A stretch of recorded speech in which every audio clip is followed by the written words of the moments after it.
আসসালামু আলাইকুম। হ্যালো বন্ধুরা, তোমরা সবাই কেমন আছো? আশা করি সবাই ভালো আছো। আজকে আমি রান্না করব দেশি লাউ। এটা একদম গাছ থেকে টাটকা কিনে ওরা কাটি দিল, একদম টাটকা লাউ। লাউটা আমি 80 টাকা দিয়ে কিনে নিলাম। লাউটা রান্না করব রুই মাছের মাথা দিয়ে। লাউটা আমার কাটা শেষ হয়ে গেছে। লাউর জন্য আমি পেঁয়াজ, কাঁচামরিচ, টমেটো এগুলো সব কাটিয়ে নিলাম। আর বেগুন রান্না করব পুঁটি মাছের শুটকি দিয়ে। বেগুনটা কাটি ফেলছি আমি। আমার বেগুনটা কাটা শেষ হয়ে গেছে।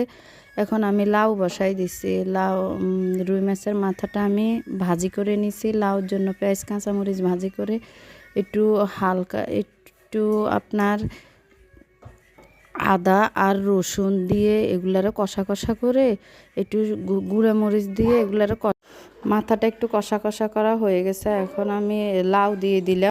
লাউটা আমি দিয়ে ফেলছি। লাউটা আমার দেওয়া শেষ হয়ে গেছে। এখন আমি লাউটা একটু নাড়াচাড়া করে নিব। নাড়াচাড়া করার পরে এটার আমি ঢাকনা দিয়ে দিছি। পাশে আমি ভাত বসাই দিলাম।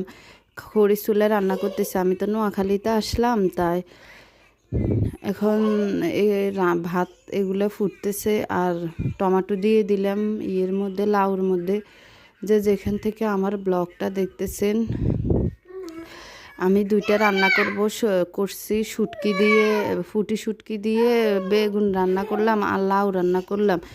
যে যে আমার দুই রান্না করলাম, যে রান্নাটা ভালো লাগে আমাকে কমেন্ট বক্সে জানাবেন। লাউ রান্না শেষ হয়ে গেছে। লাউটা অনেক সুন্দর কালার হয়ে গেল। ওয়াও! আর আপনারা সবাই আমার পাশে থাকবেন। আপনাদের জন্যে তো, আপনারা আমার একটা ফ্যামিলি, সবাই পাশে থাকবেন। বাই, আল্লাহ হাফেজ।